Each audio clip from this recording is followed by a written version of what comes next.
Untuk informasi lebih lengkap dan juga berita terkait bisa klik link di deskripsi dan juga jangan lupa untuk download aplikasi CNBC Indonesia di Play Store dan juga App Store. Dan yang paling penting jangan lupa subscribe ya. Menarik gini, ada namanya kekuatan struktur yang membangun kultur.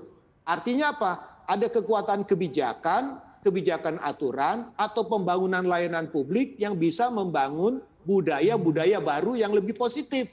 Contoh yang saya kasih tahu. Sekarang orang naik KRL atau komuter lain itu bisa tertib. Mereka mau ngantri, tap cashless, kemudian tidak ada yang merokok, tidak ada yang buang sampah di stasiun. Nah, itu menunjukkan bagaimana pelayanan publik yang bagus mampu melahirkan budaya yang baik juga. Contohnya misalnya, begitu orang masuk stasiun kereta api, itu betul-betul harus tertib dengan aturan. Banyak petugasnya, banyak rambu-rambunya. Dan itu terlihat sekarang, budaya antri itu muncul.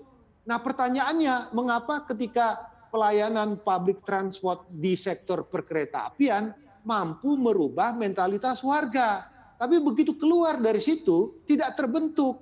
Nah, yang menjadi pertanyaan, kelihatannya banyak aturan-aturan yang dibuat di Jakarta itu kurang didukung oleh kekuatan aparat, kurang didukung oleh pengawasan, kurang didukung oleh pendampingan.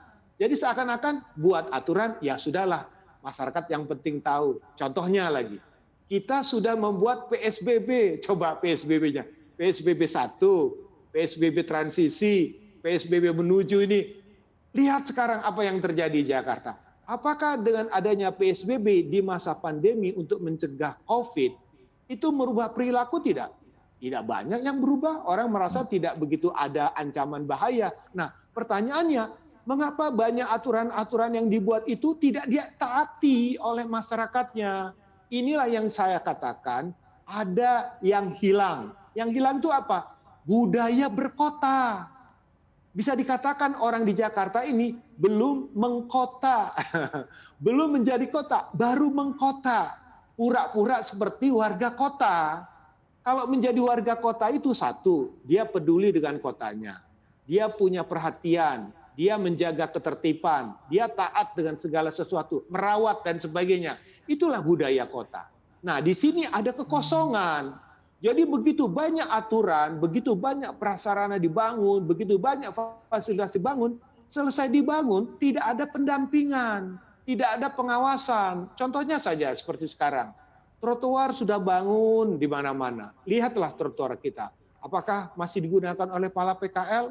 Apakah masih banyak sampah di sana? Apakah dijaga kebersihannya? Nah, kita bandingkan Jakarta dengan Surabaya. Coba lihat Surabaya itu misalnya. Saya tidak ini ya, melihat saja. Trotoarnya bersih, disapu setiap jam. Nah, trotoar yang bersih itu membuat orang di sana tuh enggan untuk membuang sampah. Karena malu gitu kan. Nah, budaya malu untuk tidak merusak, budaya malu untuk tidak berpelakuan buruk, itu tidak muncul.